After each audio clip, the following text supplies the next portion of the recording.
Bagaimana caranya menyikapi orang tua, ayah yang berusia 67 tahun dalam kondisi Allah diberikan nikmat sehat, nikmat punya waktu luang yang banyak, sudah tidak bekerja namun memiliki uang pensiunan. Namun ujiannya adalah bapak saya buta huruf Al-Quran. Saya sudah berusaha untuk merayu agar belajar dengan seorang ustadz yang datang private Al-Quran namun ditolak dan marah. Saya menawarkan untuk ajarkan sendiri, jauh lebih marah. Akhirnya saya belikan Al-Quran yang ada bahasa Latin dengan niat agar mudah dibaca, tapi qadarullah belum juga mau rajin membaca. Lalu saya belikan Al-Quran yang keluar suara bila ditekan oleh kita atau oleh pena, namun qadarullah belum juga mau mengaji. Saya bingung, sedih dan khawatir tentang masa tua ayah saya.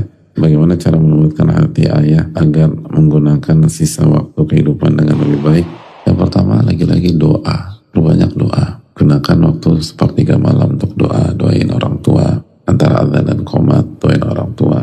Kalau bisa umroh, kalau bisa haji, doain di Arafah, wukuf, itu penting. Jadi cari waktu-waktu mustajab dan di tempat-tempat mustajabah. Kadang-kadang kita lupa doa.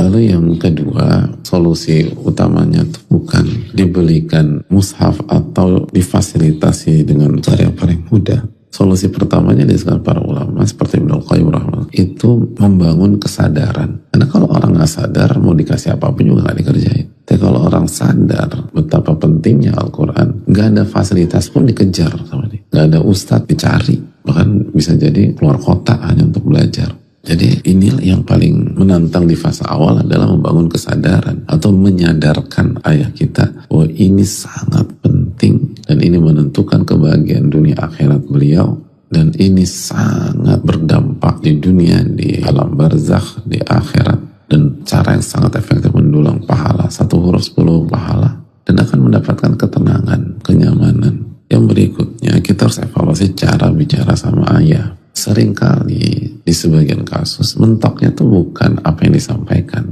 mentoknya itu di cara menyampaikan. Dan bicara cara menyampaikan seharusnya anak perempuan itu punya kelebihan-kelebihan yang gak dipunya anak laki dalam melobi orang tua, apalagi melobi ayah. Karena kan kelemahan laki-laki itu perempuan, tapi perempuan yang harus bisa bicara dan jago dalam berkomunikasi. Nah pertanyaannya, kita punya skill itu enggak? Kalau belum berarti harus belajar. Jadi nggak boleh dengan cara yang memaksa, menyudutkan, mengintimidasi, dan harus dengan cara yang memuliakan, menghargai, dan porsinya tepat. Kata-kata yang dipilih jitu, insya Allah ya dengan kekuatan doa sehingga Allah tolong kita. Lalu cara yang tepat dalam menyampaikan dan tidak kena lelah dan terus bersabar, tapi mengerti porsi, maka Allah akan memberikan taufik buat ayah kita. Dan itu ajak ayah ikut kajian gitu, ajak ayah dengerin kajian atau kirim, tapi jangan rasa nembak gitu.